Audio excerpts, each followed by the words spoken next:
Opa, bom dia, Emanuel, bom dia, ouvintes, que maravilha. Obrigada. Que dia incrível, Eliane, esse 5 de junho, você já se deu conta? Pois é, você sabe que eu tenho tripla sorte, né? Primeiro é Dia do Meio Ambiente, né? Exato. É muito bonito você ser do Dia do Meio Ambiente. Segundo, porque eu adoro meu signo, eu sou geminiana, com todos os defeitos e altos e baixos, eu acho um signo bem bacana. E terceiro, eu sou do melhor signo chinês, né? Eu sou dragão. Uau! Uau! Então eu gosto muito do dia que eu nasci. E a Laís me lembrou aqui que Gêmeos rege, eu não sabia, rege a comunicação, então tem tudo a ver com você, né, Eliane? Exatamente, você sabe, Manuel, que quando eu leio horóscopo por aí, eu sempre penso, essa pessoa que escreveu isso aí me conhece, porque eu sou muito geminiana. É a comunicação, é os altos e baixos, sabe? É um signo muito, vamos dizer assim, sacudido. Maravilhoso, demais. E que bom que você está aqui com a gente. É uma honra sempre trabalhar com você e ter você enobrecendo tão bem aqui a programação da Rádio Dourado e o nosso jornalismo. Bom, partindo para os assuntos do dia, que são menos importantes do que seu aniversário, Eliane, mas vamos começar falando aqui sobre a discussão e os trâmites e os problemas vinculados ao imposto das blusinhas, a taxação das blusinhas, que passou primeiramente ali pela Câmara dos Deputados e agora embarreirou no Senado Federal. O relator do Mover, Rodrigo Cunha, afirmou que retirou a tributação das compras de até $50 do texto por considerar matéria estranha ao projeto original, assim como a exigência do conteúdo local para a extração de petróleo. Vamos ouvir o relator. Porque não vou mudar o relatório ele está feito. Ele vai ficar desta maneira, retirando a taxa das blusinhas do programa Mover, porque é um corpo estranho, não deveria fazer parte e é um assunto que tem que ser aprofundado e não voltado de maneira assodada. O senador Jacques Wagner, que é líder do governo na casa, afirmou que o executivo não participou de nenhum acordo para retirar a taxação do projeto de lei que cria o programa de mobilidade verde. Vou deixar bem claro que não houve nenhum acordo com o governo para retirar a taxação que foi votada na Câmara. Houve conversa do relator, evidentemente que é um direito dele, mas a decisão de acolher uma emenda supressiva que retirava a taxação dos importados foi uma decisão do relator. E o presidente da Câmara, Arthur Lira, por sua vez, afirmou que o projeto de lei do Mover pode cair e sequer ser votado na casa sem a taxação de 20% das compras internacionais de até $50. Se o Senado modificar o texto, obrigatoriamente tem que votar. O que eu não sei é como é que os deputados vão encarar uma votação que foi feita por acordo se ela retornar. Eu acho que o Mover tem sérios riscos de cair junto. Bom, Eliane, quem é que tá errando nessa história? Tá um jogo de empurra aí, Eliane. Pois é, você vê que blusinha, né, faz um estrago danado, né, Emanuel? As blusinhas chinesas estão fazendo uma confusão e estão jogando luzes, né? As blusinhas estão jogando luzes aqui na grande confusão política que a gente está vivendo, né?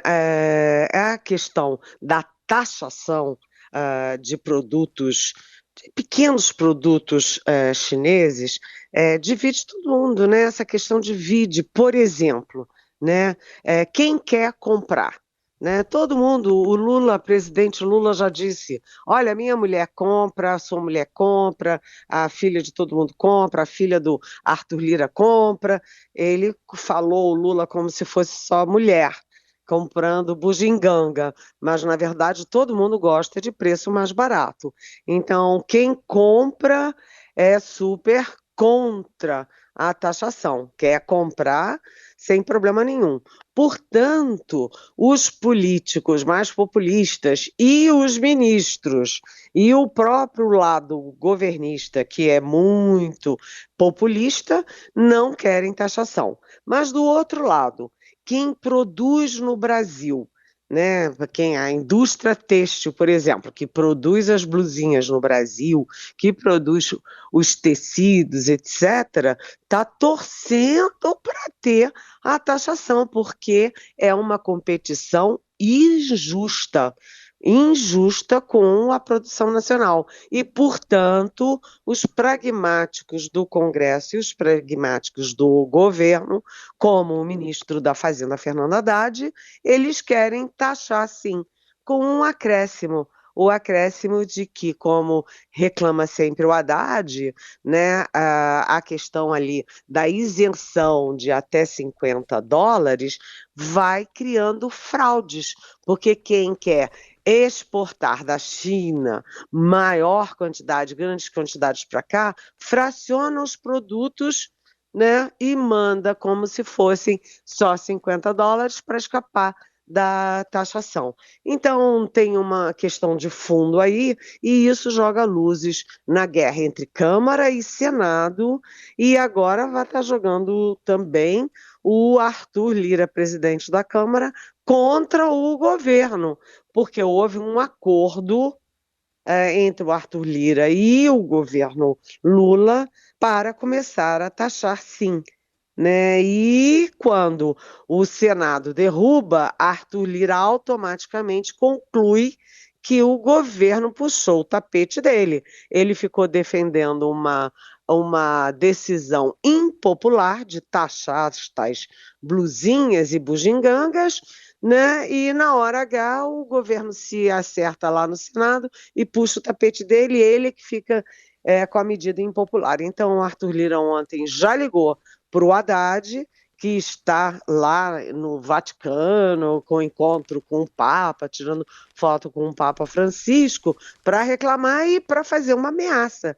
Até porque o Arthur Lira é bom de ameaça, né, Manuel? O Arthur Lira é bom de ameaça. E ele está dizendo o seguinte: olha, se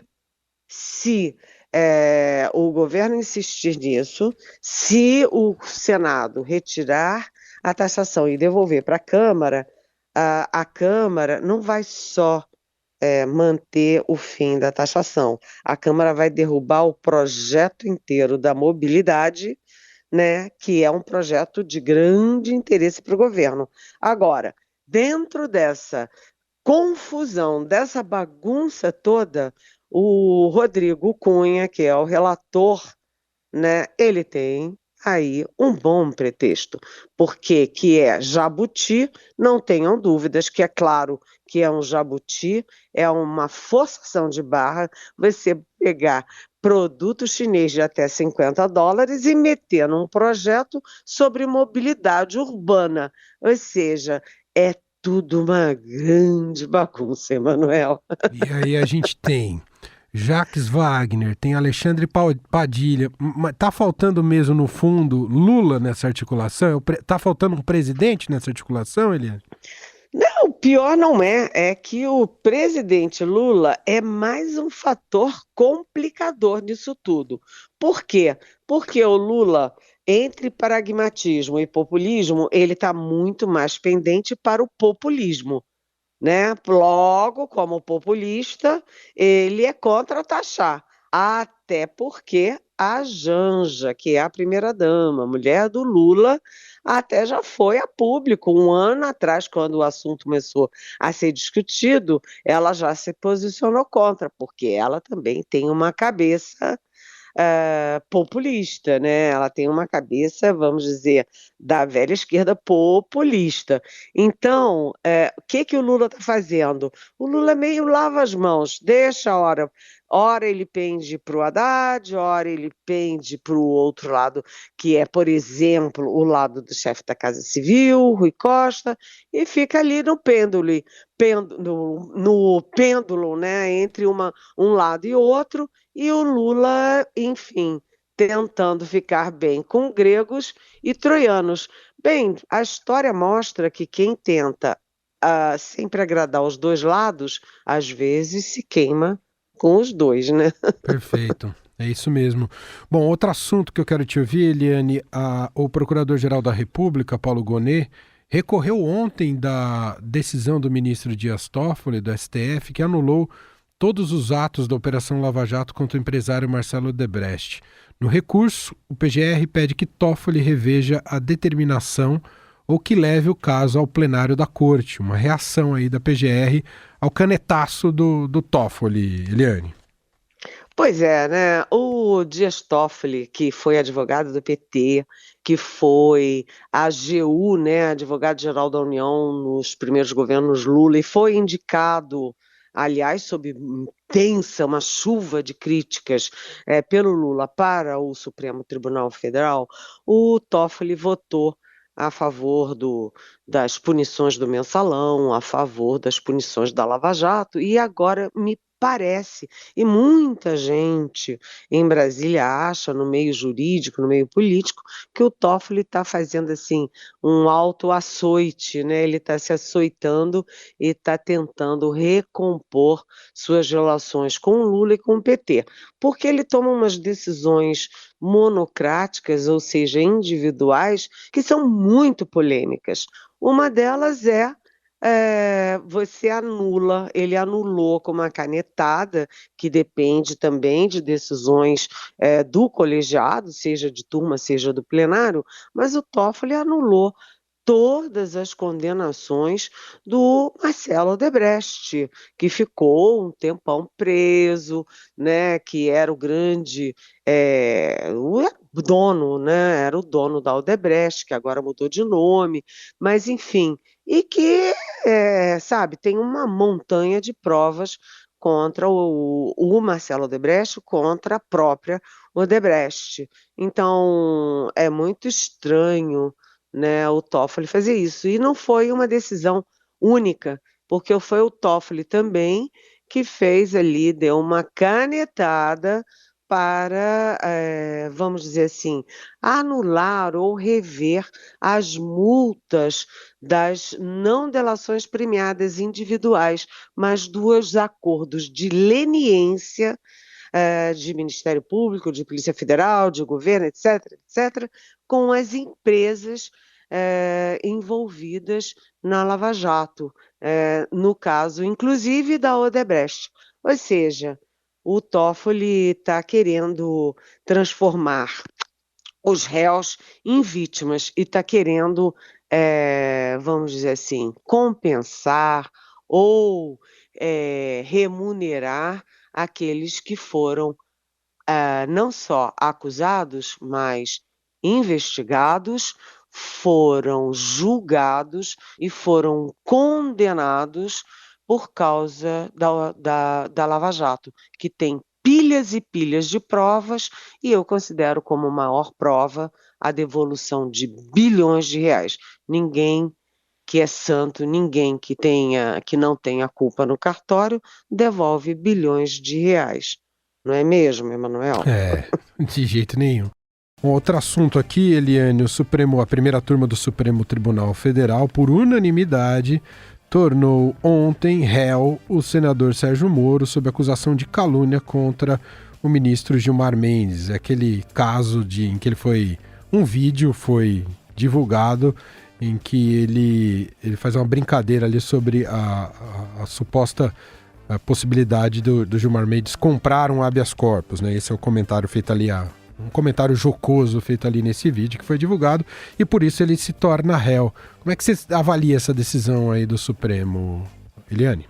Olha, Emanuel e ouvintes, né? É aquela história a vida do Sérgio Moro virou uma montanha russa, depois que ele deixou de ser assim, um ícone do combate à corrupção, viajando pelo mundo para fazer palestras e tal, né? Então é uma montanha russa, ele se livra numa semana e na outra o Supremo puxa o pé dele de novo. Então me parece que tudo isso está dentro do contexto vamos dizer assim, da incineração da Lava Jato e invertendo os papéis, né? Quem era o mocinho da história virou vilão.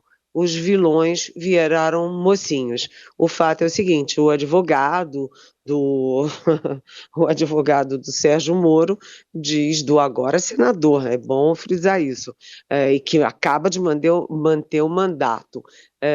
O advogado dele diz que foi só uma brincadeira.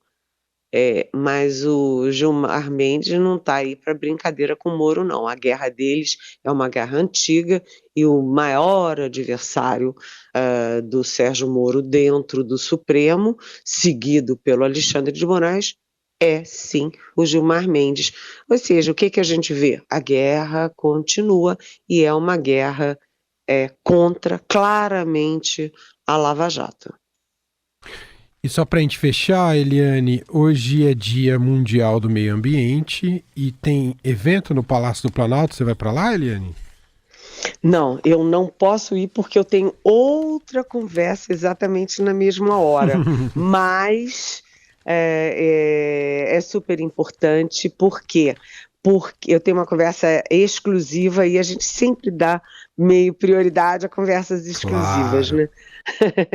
Mas o fato é o seguinte,